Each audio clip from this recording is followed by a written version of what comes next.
સરકારે નિયમો અને સૂચનોના પાલન સાથે તબક્કાવાર અનલોકની જાહેરાત કરતા છેલ્લા 7 માસથી બંધ રહેલા વિવિધ નેચરલ પાર્ક અને મનોરંજન સ્થળો ખુલી રહ્યા છે. ત્યારે મહેસાણા જિલ્લામાં ઋષિવન અને તિરુપતિ નેચરલ પાર્ક જેવા મનોરંજન પાર્ક પણ આજથી ખુલી રહ્યા છે. ત્યારે પાર્કના સંચાલકો દ્વારા પોતાના કર્મીઓ સાથે મીટિંગ કરીને સરકારની ગાઈડલાઈન મુજબ દરેક પર્યટક સુરક્ષિત રીતે મુલાકાત કરે અને સ્વસ્થ રહે તેવા પ્રયાસ કરવામાં આવ્યા છે.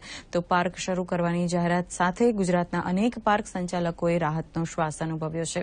ત્યારે ઓક્સિજન પાર્ક એવા નેચરલ પાર્ક ખુલતા પર્યટકો પણ ખુશ થઈ ગયા છે.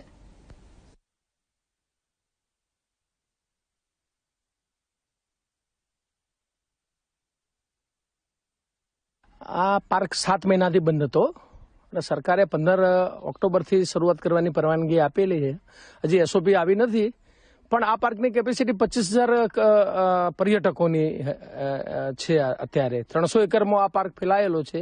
8 લાખ વૃક્ષો આ વરસાદ સારો પડવાથી પણ વૃક્ષોનું ઘટાટોપ થઈ ગયેલ છે. નવા 40,000 પ્લાન્ટેશન પણ આ લોકડાઉનમાં કરવાનો મોકો અમને મળ્યો. તો આ એક ઓક્સિજન પાર્ક પણ હું કહી શકું.